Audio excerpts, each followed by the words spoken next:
নিজের সেলফ স্যাটিসফ্যাকশনের জন্য হলো একটা দিন সময় করে নেওয়া উচিত।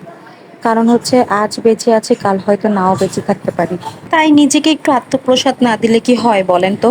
সো হ্যালো, আসসালামু আলাইকুম। কি অবস্থা সবার? This is happy from Happy's daily blog. অনেক দিন হয়েছে নিজেকে একটু সময় দিতে পারছি না, সময় বের করতে পারতেছি না ব্যস্ততার কারণে।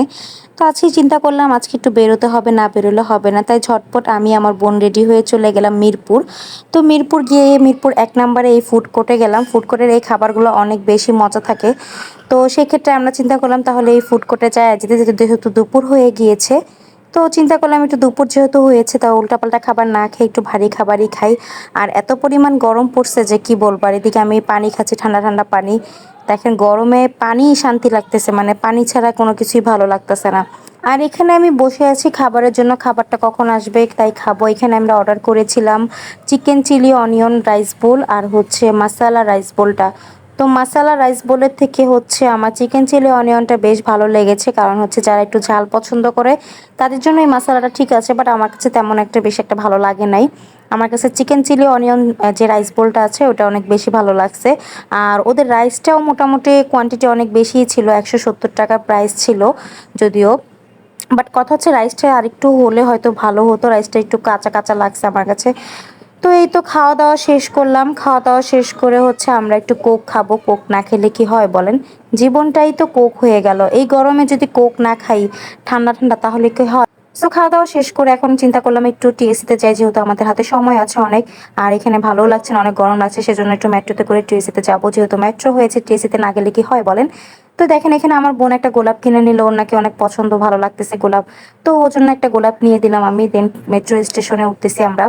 বাট মেট্রোতে যেয়ে দেখি এত পরিমাণ রাশ, বিকাল ৩:৩০ থেকে ৪টার মধ্যে এত যে রাশ থাকে মানে এটা বলার বাহিরে। ভাই এত মানুষ কোথায় থেকে আসে মানে বুঝি না। একটা দিনও আমরা এখানে গিয়ে শান্তি পাই না, কোনো রকম কোনো ভিডিও বা কোনো ক্লিপ নেওয়া যায় না, এত পরিমাণ রাশ থাকে। যাই হোক, বলতে বলতে ট্রেনের ভিতরে উঠেই গেলাম। উঠে দেখলাম এত সুন্দর ওয়েদার, এত সুন্দর ভালো লাগতেছে।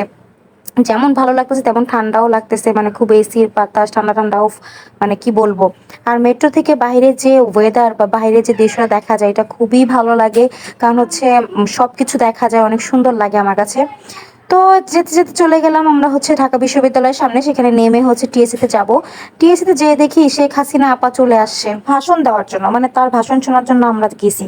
মানে পুরাটা টিএসসি একদম ভরা ছিল মানুষজন, এত সমাবেশ হচ্ছিল যে মানে কি আর বলবো। কোনো রকমই ভালো লাগে নাই, চলে আসি সেখান থেকে। সেখানে গিয়ে শুধুমাত্র আমরা কি পেলাম দেখেন, এত ভিড় এত রাশ, মানে কি বলবো, মানুষের উপরে মানুষ। তাই এই জন্য কি করলাম, রাস্তা থেকে এক গ্লাস শরবত নিয়ে নিলাম। শরবত, ঠান্ডা ঠান্ডা শরবত খাওয়ার পর একটু শান্তি লাগলো। শরবত খাওয়ার পর ডিসিশন নিলাম আমরা বাসায় চলে যাব, কারণ আর ভালো লাগতেছে না এই গরমের মধ্যে।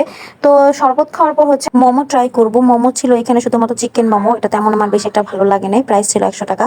তো মোমো টোমো খেয়ে দেখেন কত রাশ স্টেশনে। তো আমরা আবার চলে গেলাম মেট্রো স্টেশনে, দেন হচ্ছে মেট্রোতে করে বাসায় চলে যাব যেহেতু সন্ধ্যা হয়ে আসছে। তো আর কি দেখেন, মেট্রো থেকে বিকালের ওয়েদারটা অনেক সুন্দর লাগতেছিল মাশাল্লাহ। তো মেট্রো থেকে বসে বসে ওয়েদার উপভোগ করতেছিলাম। আজকের দিনটা অনেক বেশি ভালো গেছে, যদিও আজকে একটু গরম ছিল বাট আলহামদুলিল্লাহ ভালো গিয়েছে। সো প্রত্যেকেরই উচিত একটা নিজের জন্য একটা সময় বের করা, নিজেকে একটা সময় দেওয়া। নিজেকে যদি সময় না দাও তাহলে কখনোই বুঝতে পারবা না যে তুমি কোথায় আছো, কোন অবস্থানে আছো। সো আজকে এই পর্যন্তই, ভালো থাকবে সবাই, আল্লাহ হাফেজ।